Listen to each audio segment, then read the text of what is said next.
রমজান মাসে মা বোনদের জন্য আজকে বিশেষ 10টা আমল বলতে চাই, যেই 10টা আমল করলে আমার মা বোনদেরকে রমজানের জাযা হিসেবে, প্রতিদান হিসেবে জান্নাত দিবে। একজন আওয়াজ দিয়ে বলেন সবাই, তিনি কে?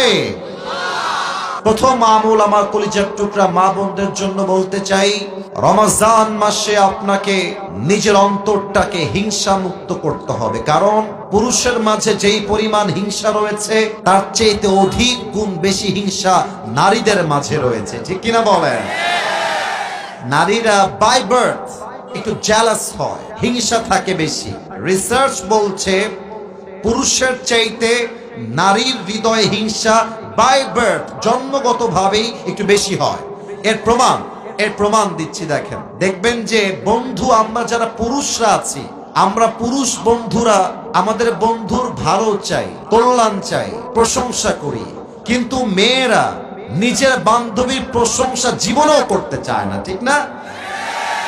কারণ কি? ভেতরে হিংসা দিয়ে ভরা অনেকের। আমি সবাইকে এক পাল্লায় মাপছি না, হাদিসে আসেন। হাদিস কি বলছে খেয়াল করেন। আল্লাহর হাবিব বলছেন, শোনো, রমজান মাসে আল্লাহ তাআলা সমস্ত বান্দাদেরকে ক্ষমার ঘোষণা দেন, তবে দুইজন ব্যক্তি আছে এমন, অর্থাৎ দুই ধরনের ব্যক্তি আছে এমন যাদেরকে আল্লাহ তাআলা রমজান মাসেও ক্ষমা করেন না। এক, ইল্লা লিমুশরিকিন, যে বান্দা আল্লাহর সঙ্গে শিরিক করে। দুই, আও মুসাহিন, যে তার অন্তরে বিদ্বেষ পোষণ করে। অতএব যদি আপনি পুরুষ হয়ে, যদি আপনি নারী হয়ে নিজের অন্তরে বিদ্বেষ পোষণ করেন, হিংসা পোষণ করেন, আপনার একটা রোজাও আল্লাহর কাছে কখনো কবুল হবে? বলেন সবাই, কবুল হবে? এক। দুই নাম্বার, প্রত্যেকটা মা বোনকে বলবো, রমজান মাসে জবানের হেফাজত করতে হবে। মেয়েরা যে এত কথা বলে, বক বক করতেই থাকে। আর যারা বিয়ে করো নাই, বিয়ে করলে বুঝবা বইয়ের বক বকানি কারে কয়, ঠিক কিনা বলো? অনেকে বিয়ের জন্য পাগল হয়ে বসে আছো বাবুরা। ये दिल्ली का लड्डू है, खाओगे तो भी पछताओगे, नहीं खाओगे तो भी पछताओगे, लेकिन मुझे लगता है कि ना खाने से बेहतर ये है कि हम खा के ही मर जाए, ठीक है ना? তা মেয়েরা অনেক বেশি বক বক করে, এজন্য বক বক করতে গিয়ে এটা ঠিক আছে, মেয়েরাই বক বক করবে, পুরুষরা বক বক করলে মানায় না, নারীরাই বেশি কথা বলবে। তবে কথা বেশি বলতে গেলে গীবত হয়ে যায়, কথা বেশি বলতে গেলে জবান দিয়ে গালি বের হয়ে যায়। কোরআন কি বলছে খেয়াল করবেন। আউযু বিল্লাহি মিনাশ শাইতানির রাজীম, বিসমিল্লাহির রহমানির রহিম। ইয়া আইয়ুহাল্লাযীনা আমানুত্তাকুল্লাহা ওয়া কুলু কওলান সাদীদা। You who believed, fear your Lord and speak words of appropriate justice. আল্লাহ বলছে, বান্দা আমি আল্লাহকে ভয় করো। দুই, কথা যখন বলবা সত্য বলো, মিথ্যা বলো না, গীবত করো না, বদনাম করো না, কারো বিরুদ্ধে গালিগালাজ করো না, ঠিক কিনা বলেন? আর একটা হাদিস শোনেন। আচ্ছা, আপনারা সবাই জান্নাত চান কি চান না? না, এটা জান্নাত চাওয়ার আওয়াজ হয় নাই। বলেন সবাই, চাই কি চাই না? আচ্ছা, আল্লাহর হাবিব যদি জান্নাতের গ্যারান্টি দিয়ে দেয়, ব্যাপারটাই খারাপ হবে না ভালো হবে? খারাপ হবে না ভালো হবে? দেখেন, আল্লাহর হাবিব এই হাদিসে জান্নাতের গ্যারান্টি দিচ্ছে যে আমি আল্লাহর হাবিবকে তুমি দুইটা বিষয়ের গ্যারান্টি দিয়ে দাও, আমি তোমার জান্নাতের গ্যারান্টি নিজের দায়িত্বে বুঝে নিব। সুবহানাল্লাহ পড়বেন না আপনারা? এক, যেই বান্দা তার জিহ্বাকে হেফাজত করবে এবং দুই রানের মাঝখানের লজ্জাস্থানকে হেফাজত করবে, আল্লাহর হাবিব বলেছেন এই দুইটা জিনিস যেই বান্দা হেফাজত করবে, আমি আল্লাহর হাবিব তার জন্য জান্নাতের জামিন হয়ে যাব। সুবহানাল্লাহ। এজন্য রমজান মাসে জবানের হেফাজত বড্ড দামি বিষয়। তিন, আমার কলিজার টুকরা প্রত্যেকটা মা বোন মনোযোগ দিবেন। 3 নম্বর আমল হলো, অবশ্যই রমজান মাসে কানের হেফাজত করতে হবে। এই কান দিয়ে যেই মেয়ে, যেই যুবক, যেই মুরব্বী রমজান মাসে হিন্দি গান শুনবে, বাংলা গান শুনবে, সিনেমার আওয়াজ শুনবে, তার রোজা সে রাখবে, বাট তার রোজার 1 পয়সা মূল্য আল্লাহর কাছে থাকবে না, ঠিক কিনা বলে? আপনারা আমার কথা একটু রাগ করবেন না, আমি একটা কথা বলে ফেলছি। এখানে যদি আমি নেমে যাই এই এখন ওয়াজ করা অবস্থায়, অনেক যুবকের মোবাইল ফোন যদি আমি এখন চেক করি, ওর মোবাইল ফোনে মেয়েদের উলঙ্গ ভিডিও পাওয়া যাবে, এখনই পাওয়া যাবে, এখনই। ইভেন অনেক যুবকের পকেট চেক করলে এই মুহূর্তে বিড়ির প্যাকেট খুঁজে পাওয়া যাবে। ঠিক আছে কিনা বলো? না, রমজান মাস সামনে আসছে, এই কান দিয়ে কোনো বাজে গান শোনা যাবে না। রাজি আছেন তো সবাই ইনশাআল্লাহ? 4 নাম্বার আমল প্রত্যেকটা মাদের জন্য, বোনদের জন্য অনেক দামি। মেয়েরা রমজান মাসে সাহরি রান্না করতে গিয়ে বা ইফতারি রেডি করতে গিয়ে তারা নামাজকে অবহেলা করে ফেলে। জোহরের নামাজ আসরের কিছুক্ষণ আগে আদায় করে, আসরের নামাজ মাগরিবের কিছুক্ষণ পূর্বে আদায় করে। আল্লাহর হাবিব এটা নিষেধ করেছেন। আল্লাহর হাবিব বলেছেন, আমার যে উম্মত 5 ওয়াক্ত নামাজ রাইট টাইমে পড়বে, সঠিক সময়ে পড়বে, আমি আল্লাহর হাবিব তাকে জান্নাতের সুসংবাদ দিয়ে গেলাম। সুবহানাল্লাহ পড়বেন না? নামাজটা টাইম মতো পড়তে হবে। 5 নাম্বার, এটা শুনলে যুবকরা একদম চিৎকার দিয়ে ঠিক বলে উঠবে, একটু ব্যালেন্স করে ঠিক বলো। প্রত্যেকটা মেয়েকে বলবো, রোজার আগে আপনার টিকটকের সমস্ত ভিডিও ডিলিট করতে হবে। আপনার ফেসবুকের সমস্ত বেপরদার ছবি ডিলিট দেওয়া লাগবে যুবক ভাইরা, ঠিক কিনা বলো? প্রিয় বোন, আপনি রোজাও রাখবেন, আবার টিকটকে আপনার ছবি দিয়ে লিখবেন আলহামদুলিল্লাহ ফার্স্ট সেহরি ডান, ফার্স্ট ইফতার ডান। আপনার মতো মেয়ে কনফার্ম জান্নাতি নয়, কনফার্ম জাহান্নামী হয়ে যাবে। রমজান আসার পূর্বে delete your all the videos from TikTok, from social platform।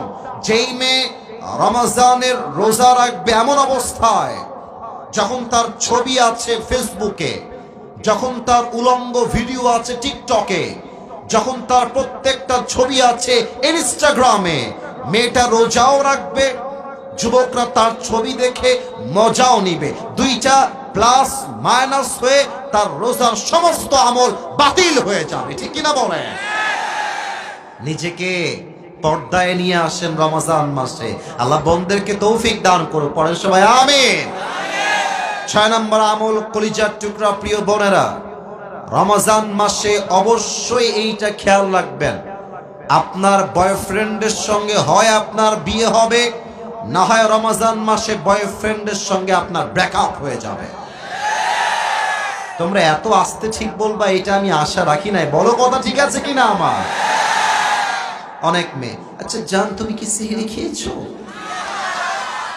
জান তোমার কি ইফতারি হয়েছে? আবার বলে তুমি কি দিয়ে ইফতারি করেছো জান? এগুলো সব উপরে ফিটফাট, ভেতরে পুরোটাই সদর ঘাট নওগাঁর ভাইরা। এটা কোনো ভালো মেয়ের কথা হতে পারে না। ভালো মেয়ে বলবে তার বয়ফ্রেন্ডকে, শোনো আমি মুসলমান ঘরের মেয়ে, আমার সঙ্গে সম্পর্ক রাখতে হলে একমাত্র স্বামী স্ত্রীর সম্পর্ক রাখতে হবে, বয়ফ্রেন্ড গার্লফ্রেন্ড বিশ্বাস করি না। 6 নম্বর কথা প্রিয় বোন, break up your relationship in the month of Ramadan or get married very soon. হয় বিয়ে করেন না হয় ব্রেক আপ করেন, এইটা ছাড়া কোনো অপশন আপনার কাছে নাই, ঠিক কি না? 7 নম্বর আমল, একটু তিতা লাগবে মেয়েদের শুনতে, স্বামীর খেদমত করেন।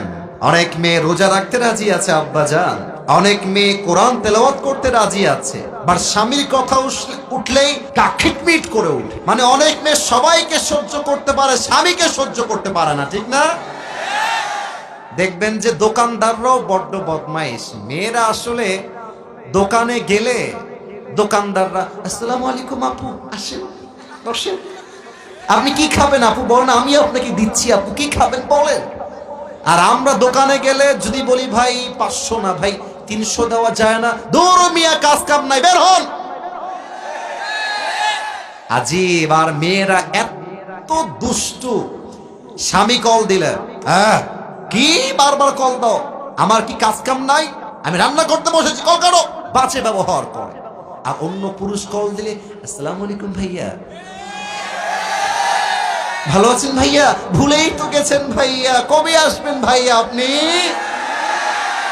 আমার প্রিয় বোনের, রমজান মাসে আউল ফাউল পরকিয়া নয়, একমাত্র স্বামীর জন্য আপনাকে নিবেদিত প্রাণ হয়ে কাজ করতে হবে, ঠিক কিনা? মুরব্বীরা বড্ড খুশি হয়ে গেছে এই কথা শুনে। আল্লাহ আমার চাচি আম্মাদেরকে তৌফিক দান করে, পড়েন সবাই আমিন। 8 নম্বর আমল, রমজান আসলে সারাদিন ফেসবুক স্ক্রল করা যাবে না, সারাদিন ইউটিউবিং করা যাবে না, তেলাওয়াত করতে হবে একটা কিতাব। কিতাবটার নাম, মাশাআল্লাহ পেছনে আওয়াজ খুবই ভালো, আপনাদের আওয়াজ একটু কম পেয়েছি। রমজান মাসে তেলাওয়াত করতে হবে একটা কিতাব। কিতাবটার নাম, রোজা মানে শুধুমাত্র না খেয়ে থাকা নয়, রোজা মানে শুধুমাত্র উপবাস থাকার নাম নয়, রোজা মানে নিজের পুরো জীবনটাই আল্লাহর জন্য স্যাক্রিফাইস করে দেওয়া, ঠিক কিনা বলেন? রোজা মানে নয় তো শুধু থাকা উপবাস, রোজা মানে নয় তো শুধু থাকা উপবাস, রোজা মানে শুদ্ধ থাকা, রোজা মানে শুদ্ধ থাকা, রোজা মানে শুদ্ধ থাকা বাকি 11 মাস। রোজা মানে নয় তো শুধু থাকা উপবাস, রোজা মানে নয় তো শুধু থাকা উপবাস, ঠিক কিনা বলেন? কত রোজা এলো গেল ভেবে দেখো মন, জীবন ঘুরি দূর আকাশে ভাসবে কতক্ষণ। কত রোজা এলো গেল ভেবে দেখো মন, জীবন ঘুরি দূর আকাশে ভাসবে কতক্ষণ। সিয়ামের লগ্ন এলো নাজাতের দ্বার খুলিল, সিয়ামের লগ্ন এলো নাজাতের দ্বার খুলিল। পাপি তাপি পেয়ে যাবে, পাপি তাপি পেয়ে যাবে, পাপি তাপি পেয়ে যাবে জান্নাতের আশ্বাস। রোজা মানে নয় তো শুধু থাকা উপবাস, রোজা মানে নয় তো শুধু থাকা উপবাস, ঠিক কিনা বলেন? রোজা রাখলেই হবে না, প্রত্যেকটা মুহূর্তে কোরআন তেলাওয়াত করতে হবে 1 সপ্তাহের জন্য। বলেন সবাই, তিনি কে? আর মাত্র 2টা বাকি, 9 নাম্বারটা সবার সঙ্গে শেয়ার করব, সবাই মিলে তেলাওয়াত করব, আমল করব, জিকির করবেন আল্লাহর নামে। পড়েন সবাই সুবহানাল্লাহ। ও কলিজার ভাইরা, একটু আল্লাহকে স্মরণ করে দিল থেকে পড়েন সবাই সুবহানাল্লাহ। একবার পড়েন তো সবাই আলহামদুলিল্লাহ। সবাই পড়েন লা ইলাহা ইল্লাল্লাহ। এবার দেখবো বাঘের বাচ্চা কারা আছে। সুবহানাল্লাহ, আওয়াজ দিয়ে পড়েন সবাই আল্লাহু আকবার। আলা বিযিকরিল্লাহি তাতমাইন্নুল কুলুব। মনের শান্তি কোথাও খুঁজে পাও না তোমরা? আল্লাহ কি বলছে শুনো। আল্লাহ বলছে, এই বান্দা, মনের শান্তি মেয়েদের কাছে নাই, টিকটকে নাই, ফেসবুকে নাই, টাকার কাছে নাই, গাড়ির কাছে নাই, বাড়ির কাছে নাই, কোথাও নাই। আমার স্মরণ যেই বান্দা করবে, আমি আল্লাহ তার কলিজাকে ঠান্ডা করে দিব শান্তির দ্বারা। সুবহানাল্লাহ। আল্লাহর জিকির বেশি বেশি করবেন। 10 নম্বর আমল বলেই আমি আজকের মূল রমজানের কথা শেষ করছি। আমার কলিজার টুকরা প্রিয় বোনেরা, রমজান মাসে যদি আপনাদের পিরিয়ড হয়ে যায়, 10 নম্বর এই কথা মাথায় রাখবেন। পিরিয়ড হয়ে গেলে নারীদের জন্য রোজাটা আর রাখা যায় না। কোরআন তেলাওয়াত করার ব্যাপারেও বিভিন্ন ইখতিলাফ রয়েছে। অতএব মা বোনদেরকে বলবো, যদি পিরিয়ড হয়ে যায় বাই চান্স, আপনি কিছু কাজ করবেন। 1, কোরআনটা তেলাওয়াত না করে অডিও একটা তেলাওয়াত বাজিয়ে দিবেন, বসে বসে তেলাওয়াত শুনবেন। রান্না করছেন, তেলাওয়াত শুনবেন। অথবা আপনি মনে মনে জিকির করবেন। অথবা পিরিয়ড হয়ে গেলে বসে বসে টাইম নষ্ট না করে আত্মীয়দের হক আদায় করবেন। বসে বসে আপনি টাইম নষ্ট না করে আপনি আজহারের ওয়াজটা বাজায় দিবেন, শাইখ আহমদুল্লাহ হুজুরের ওয়াজ বাজায় দিবেন, ডক্টর জাকির নায়কের লেকচার বাজায় দিবেন। আপনি যত বাজাবেন, প্রত্যেকটা মুহূর্তকে আপনার বরকত দ্বারা ভরপুর করে দিবে একজন, তিনি কে? আল্লাহ আমার প্রিয় মা বোনদেরকে কথাগুলো আমল করার তৌফিক দান করুক, আমাদেরকেও আমল করার তৌফিক দান করুক। পড়েন সবাই আমিন।